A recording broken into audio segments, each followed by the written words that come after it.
చిటపట నడుముల ఊపులు ఒక ఇరుసున్న వరసలు కలవగా ముసిరిన కసి కసి వయసులో ఒక యదన సపదని సకలవుగా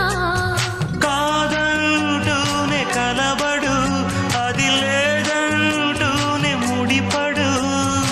ఏమంటున్నా మదనుడు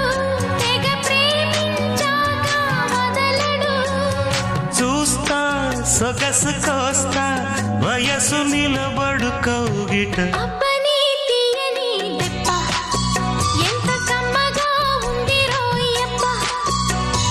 అమ్మ నేనున్న నీ బుగ్గ ఎంత లేతగా ఉన్నదే మొగ్గ పురుషుల్లో నా పుంగవా పులకింతుస్తే రాగవా వయ్యారాల వెల్లువా వాటేస్తుంటే వారవా